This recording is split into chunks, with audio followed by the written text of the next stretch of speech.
Asclepio y Sabras se encontraban muy nerviosos por lo que estarían a punto de hacer. Sabían que si eran descubiertos iban a correr el riesgo de ser difamados, encarcelados o hasta ejecutados. Hasta donde sabían, había hombres con armas resguardando el recinto arqueológico.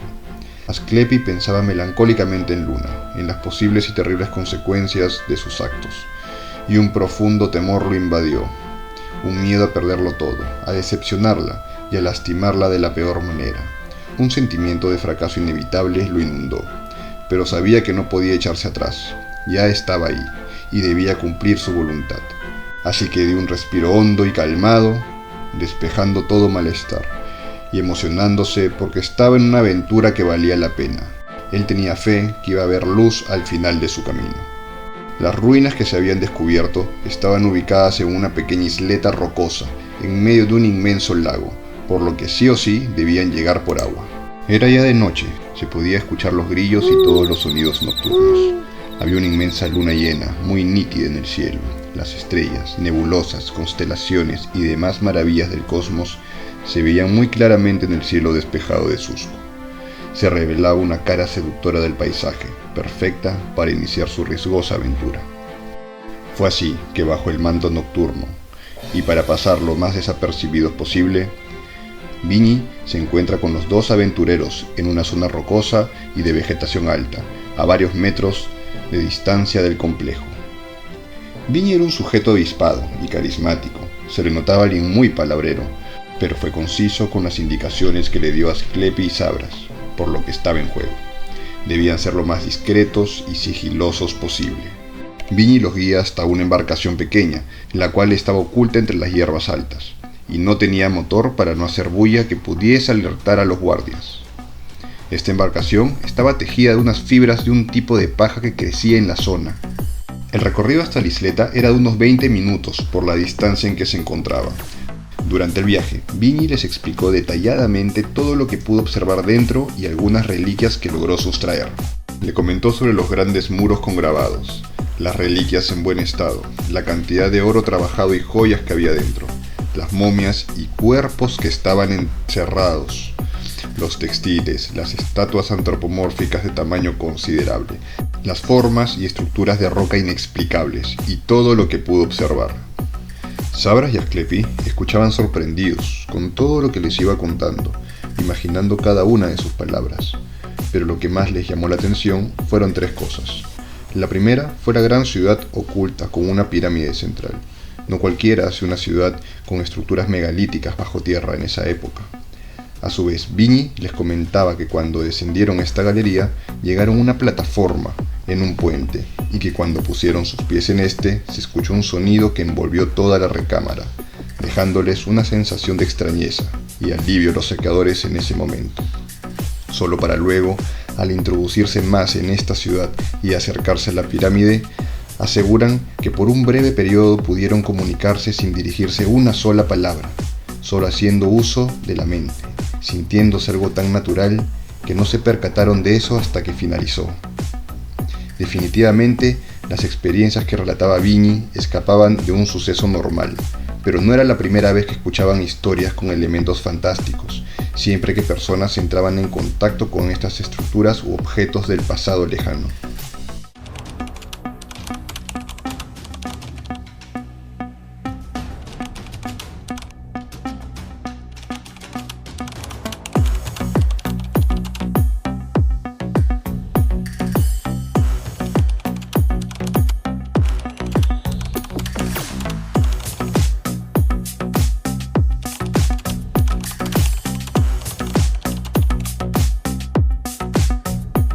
Los tres aventureros rápidamente logran desembarcar sin ser descubiertos y esconden el botecito en la hierba alta como indicó Viñi.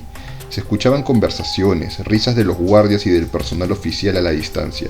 Es así que, bien equipados con toda su indumentaria para la exploración y muy sigilosamente, se dirigen a una entrada clandestina que había preparado el equipo de Viñi. Se notaban que eran expertos saqueadores y no era algo improvisado que hacían a la ligera.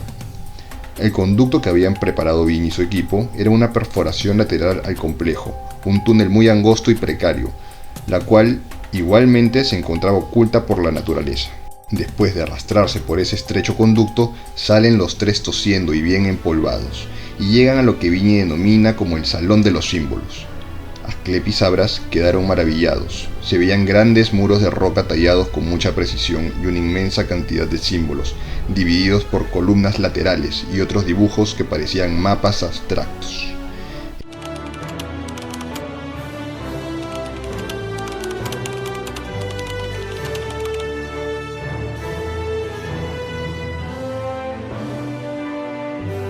Sabras, entusiasmado, procedió a fotografiar todas las superficies talladas que veía, mientras Asclepio veía con ojos de desconcierto unos pizarrones que habían colocado, con lo que él creía eran transcripciones de los símbolos que estaban haciendo los científicos que trabajaban ahí.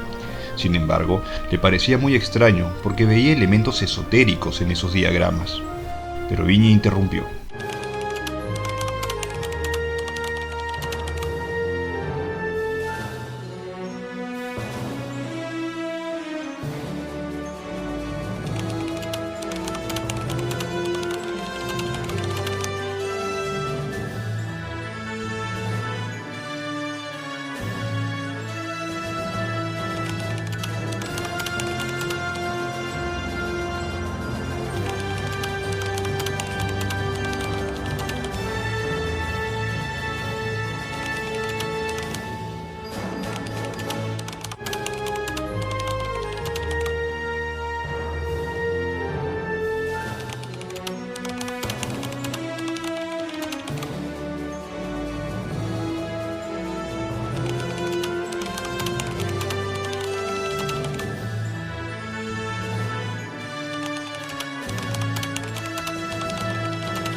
Se escucha a la distancia voces y sonidos acercándose a la ubicación donde se encontraban, por lo que agarran todas sus cosas y siguen a Viñi hacia la otra cámara donde se encontraba esta misteriosa estatua.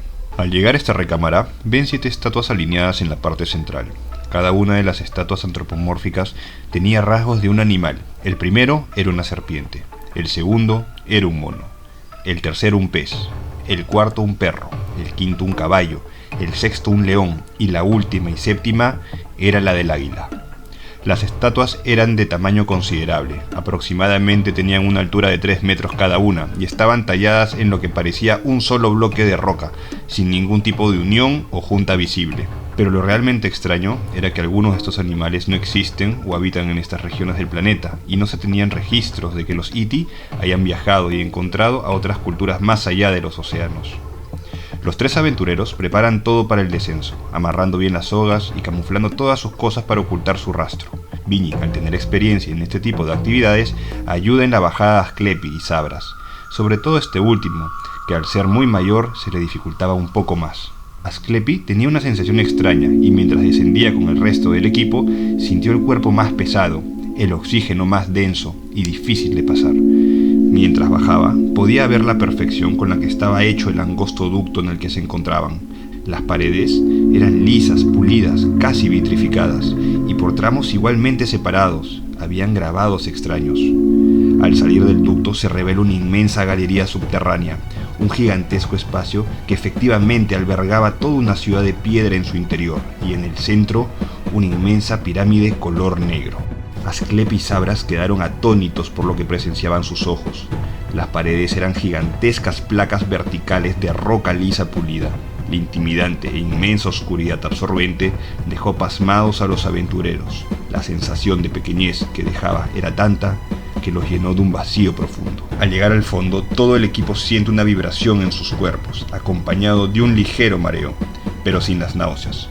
Para su buena suerte, abajo se encontraban unas luces de los equipos que habían dejado los científicos y militares que trabajaban ahí, los cuales podían aprovechar.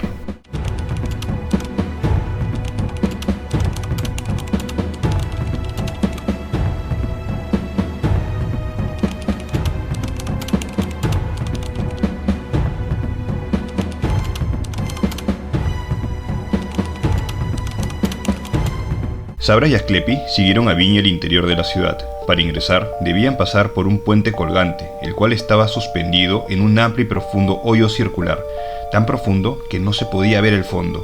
Los 3 aventureros se dirigen a cruzarlo, y cuando se encontraban en el centro del puente, Sienten como una vibración que venía de la profundidad del hoyo los impacta, produciendo un ligero y breve sonido que se elevaba en toda la recámara.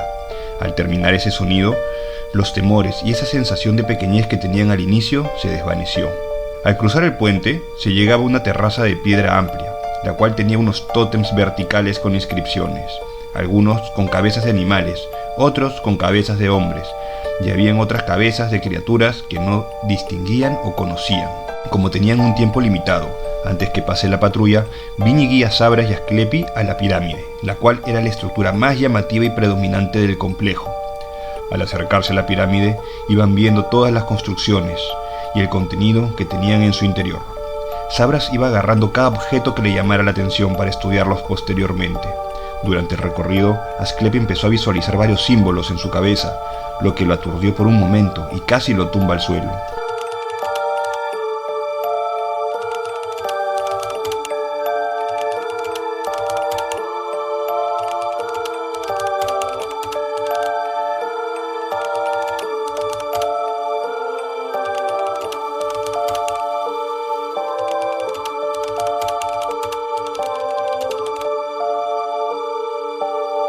Los tres exploradores llegan a la base de la pirámide, apreciando su real magnitud.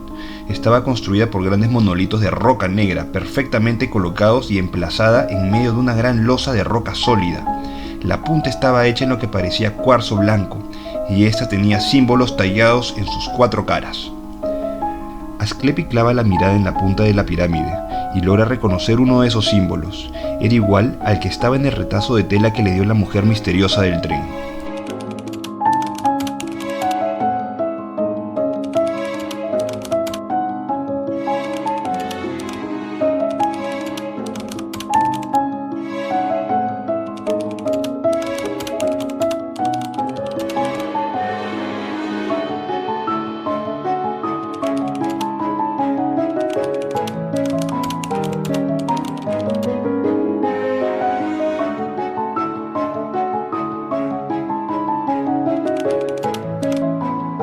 Cuando en eso, Sabras se percata que algo extraño le ocurría a Asclepi.